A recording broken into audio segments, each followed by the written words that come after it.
মনে পড়ে যাচ্ছে আমার এক শিক্ষকের কথা। তিনি আমার ঢাকা ইউনিভার্সিটির একজন শিক্ষক ছিলেন। তিনি বলতেন যে আমি সচরাচর বছরে একটা জিন্স কিনি, একটা জিন্স পরি। তা আমি জিজ্ঞাসা করলাম, স্যার কেন? উনি বলছিলেন যে আপনি কি জানেন যে একটা জিন্স তৈরি করতে কত লিটার পানি খরচ হচ্ছে?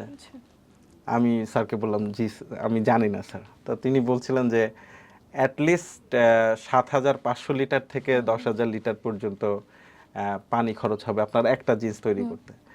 এখন ধরেন আপনার প্রয়োজন নাই, কিন্তু আপনি শপিং এ গেলেন, আপনি পছন্দ হলো, আপনি 10টা কিনে নিয়ে চলে আসলেন।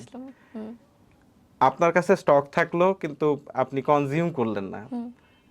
আবার আপনি আপনার সেই সাপ্লাই যেহেতু দিচ্ছে, আপনার ডিমান্ড আছে, আপনি সাপ্লাই তো অবশ্যই হবে, তার মানে তৈরি বেশি হচ্ছে, তার মানে বেশি পানি খরচ হচ্ছে, এদিকে আপনি কনজিউমও করছেন না। তাহলে সেটা কি ক্লাইমেটে আপনার এফেক্ট করছে না?